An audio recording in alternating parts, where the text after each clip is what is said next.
Exactly. And what you can do is, it's difficult to gain influence. It's not the easiest. Not everybody can have influence. There's a subset of people who are influential and they've cracked that code. That one person is able to sell faster, which is why I think Kenyan content creators are sleeping on gold. People, there's a disconnect between content creators who know how to influence, who know how to appease the crowds, who know how to push people in a particular direction, and people who have products that need to be pushed like that. But we talking about practice right now. I've been chasing all my dreams, failing isn't meant for me. Fuck all of this foolery, this shit be my destiny. The closest ones ignore your cries, guess the sun don't always shine. Least I know I always tried, nothing happens overnight. I've been chasing all my dreams, failing isn't meant for me. Fuck all of this foolery, this shit be my destiny. The closest ones ignore your cries, guess the sun don't always shine. Least I know I always tried, nothing happens overnight. I do my dance. They have influence. Exactly. And what you can do is, it's difficult to gain influence. It's not the easiest. Not everybody can have influence. There's a subset of people who are influential and they've cracked that code. That one person is able to sell faster, which is why I think Kenyan content creators are sleeping on gold.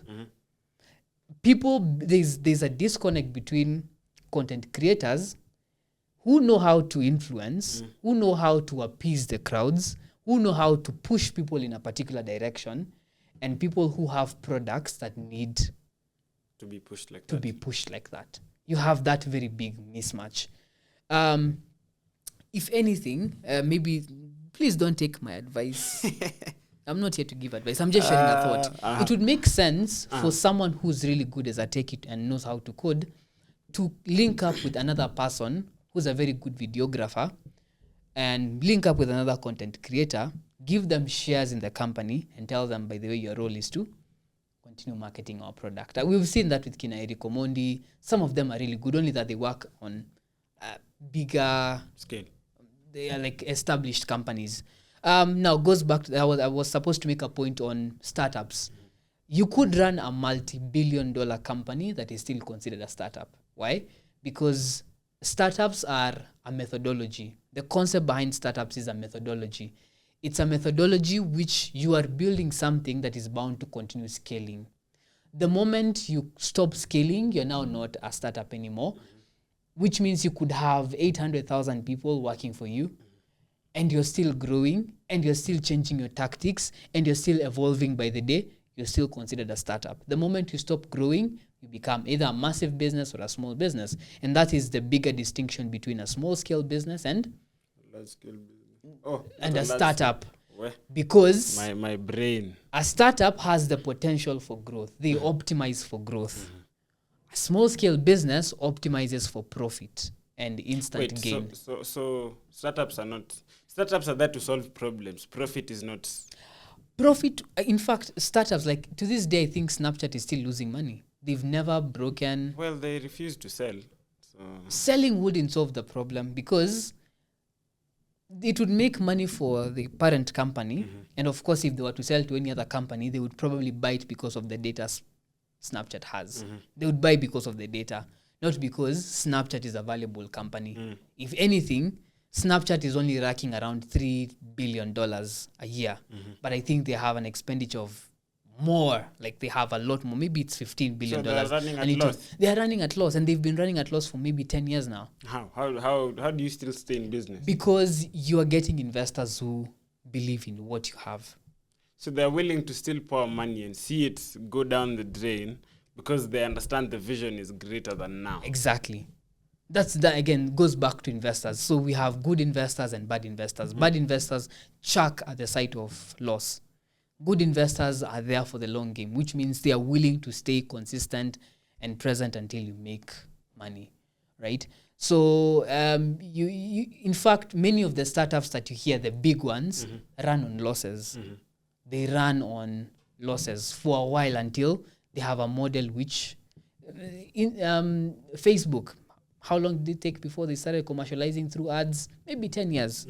Which means they were still running on 10 years of losses. Testing. Exactly. This and that. So a lot of startups do run on the negative. They run on deficit. They don't have the money. They trust people who trust them. They sell the trust that people should be having in them, and then they use that as leverage to gain more money. And of course, the more you're growing, as long as your numbers are increasing by the year, then they will give you enough time to continue exploring, because where else are they putting their money in? So there's no guaranteed my startup will take 3 years and then peak. Nope. Some take 3 years, some take 10 years, some take 20 years. Heck, others could even take longer before you could die without seeing your startup. Serious? Succeeding. So you just left your idea as a vision statement somewhere. And someone keeps on building upon it. It might take 2-3 generations for your idea to ever come to life. Come to life? I mean, come to life it will come to life, but now optimizing for revenue and profitability, it takes time. Before you're profitable as a startup, you have to just be comfortable running losses, money from your own pocket, etc. And that's why I think I usually say, before you get a startup, I think we talk about this a lot as well. Ensure that you have some sort of runway, like you have some money on your own, just in case it doesn't work out. And on a minimum, it's 6 months before you decide, I'm going to fully focus on my startup and quit my kazi, blah, blah, blah. Just ensure you have enough money, just in case things don't go your way. At least you have a fallback plan. All right, let's shift gears and talk about work and school. What's the balance? Where does Nicholas get time to do pharmacy and do startups? Because, like, I look at your life and it actually challenges me to do more. I have a friend called Denver. I think you know him. I know Denver, yes. He's both a pharmacist and, well, he's growing in his production skills in terms of the creative side. And, like, I look at his life and your life as two individuals, and I'm like, I could do more. Because, like, the course you're doing and the course I'm doing and the life, like, we are still both outside and there's still things that we are doing, but, like, these guys are able to achieve so much more than a normal person. Like, it fascinates me, because there was a day we were shooting with Denver. Shout out to Denver. And he was doing exams. Like, there's literally a day, I have serious evidence of you being a doctor. If you talk to me nicely, I will send you that photo. Yeah. So I came to organize a shoot, and Denver had, like, the equipment that we were supposed to use, and, like, he was like, I'm here. So see, we end up going for the equipment. Hey, we find this man deep in the trenches of chemistry, bro. He's lab, mask, hairnet, coat, all that. How do you guys manage to do it? Where? That is now the most difficult question you've asked here. I think maybe it's not supposed to be everybody. It's okay to not be normal sometimes. I think one of the things that my brain doesn't like being restless. I mean, taking rest. For some particular reason, like when you look at my feet, they're pacing, and they've been pacing the whole time. My hands are moving, you know. So that could be one of the reasons. I like just being out there and being in motion. Like, it's not entirely a good thing, by the way, because it means you're always bargaining between things. And the other thing is you're always also switching a lot of interests every other day. Everything you get, it excites you, you want to pursue it. At one point, you just have to be like, okay, I need to settle down on one thing. Which again, so that is what my curiosity did. I think I ended up here by mistake. I had not where is he? A pharmacy, startup? Everything. You're just here. I am just a victim of fate and curiosity. I was like, got into first year. I love in fact, before even I got here, I tried entrepreneurship, but I had not known, because we did real estate with some of my friends after high school, took a gap year. And then when I came to uni, it kind of made sense, because the first class I took, they were explaining everything we were doing and why we were failing. And then after that, I took another program. And then after the program, I took another one. And then it became this cobweb of things that I was not anticipating to get, but I ended up having them, right? So how is there a state of balance, Not you. perhaps there should be. Where? I should say there should be. And this is not academic advice. This is not. Don't worry, you're talking to. I'm not that far off you being a workaholic. Even me being here, you think doing this kind of work is You do a lot. is for people who just want to lazy around. No, because every other person is not here, and that's what makes the difference, right? I think what I've learned is it's not necessarily about balance.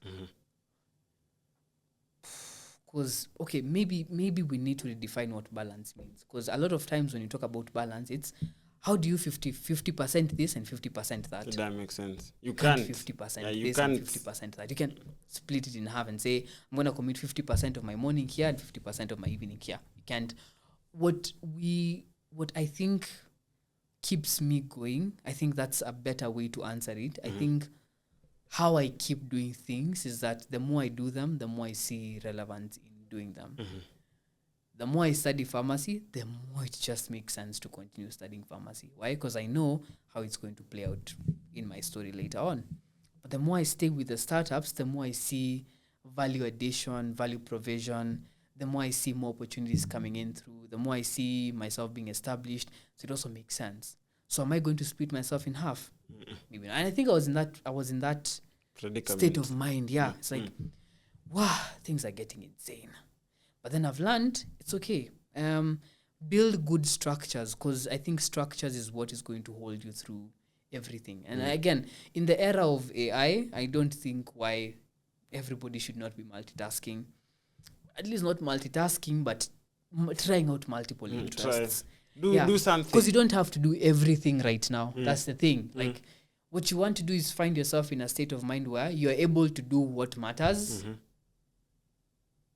and you are able to delegate what doesn't matter. So, I mean, if, for example, I'm trying to learn about something, I don't have to go to the library and open 1,000 books at the same time to learn. Just get a simplified summary. I can get the concept from there. I can go to YouTube, get the concept from there. Which means instead of spending 20 hours reading and whatever, like right now you even have Google Notebook LM.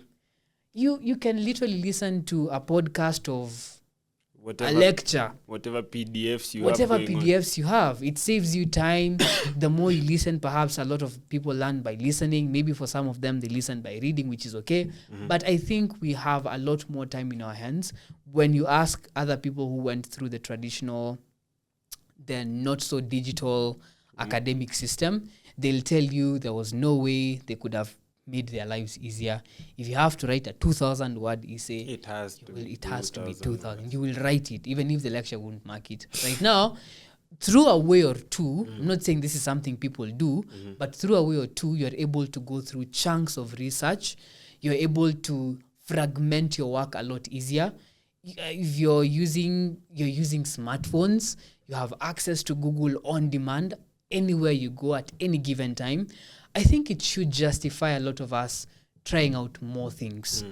And that goes back to, I think a lot of us should become polymaths, because it's also a risk factor if I just become a pharmacist.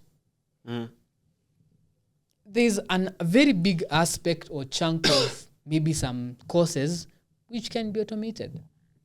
If you're waiting to be a clerk at the bank, if we combine machine learning and machines, you're in trouble. You're gone.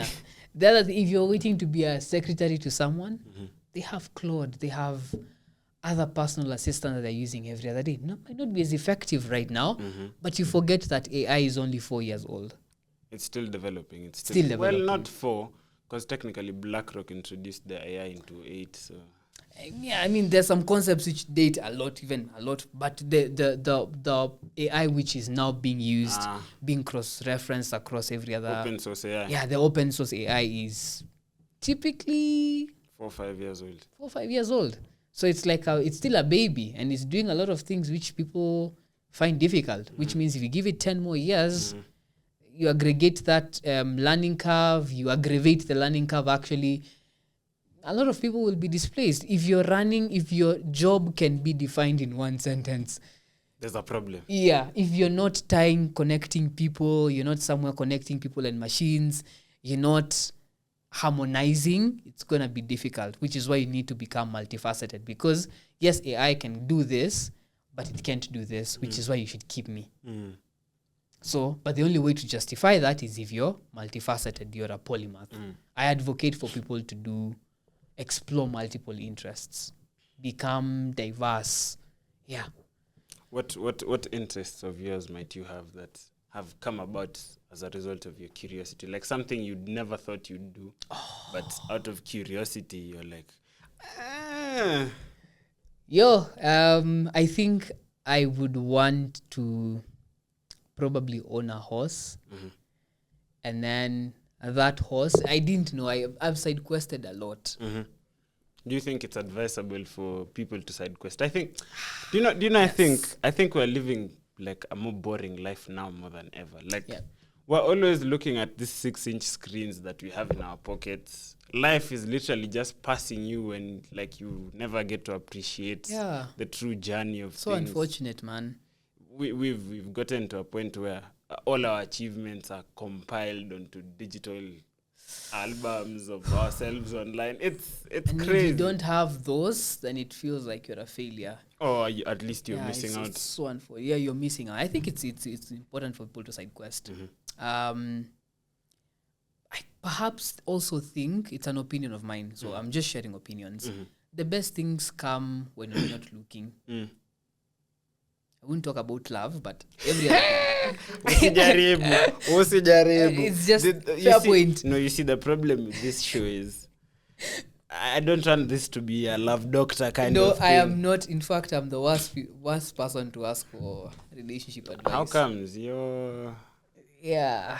I mean, everyone is still figuring. In any case, there's a Mwirigi. I've seen Mwirigi on multiple interviews, and whenever it comes to relationships, like, you do whatever you want to do. If it works for you, you do it your way. But I think the best things come when you're not looking. Like when you're just innocently looking and experiencing life. That's when you notice something which might just change your life. Because every other time, you are alert to noise, not to signals. Like whenever your sensors are always up, you're just always consuming the same noise over and over again, and it becomes difficult to decipher an actual signal from that. But when you are in an environment where it's new, your mind is being opened, your perspective is being shaped afresh, like so many things can change from that. That's why I think my best side quest this year was to attend a jockey event, right? From that, I went with someone who owns a horse, right, that was running, was basically racing.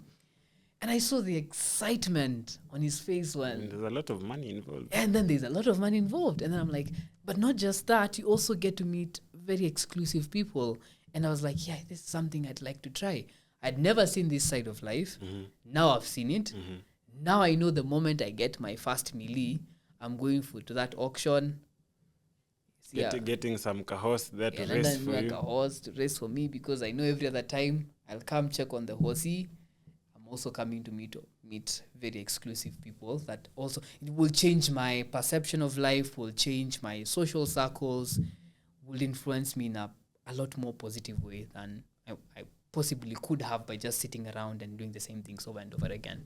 I think it's important to side quest. I think the thing I've gotten the most out of this whole talk that we've had today is 90% of you is rubbing shoulders with people. Basically, you're basically what's like a summarization of the many things you chose to pick from the many people you know, and then you combine that with like 10% originality. Yes. Then we slap that together, and then you. Yes, you. Then there's you. Voila.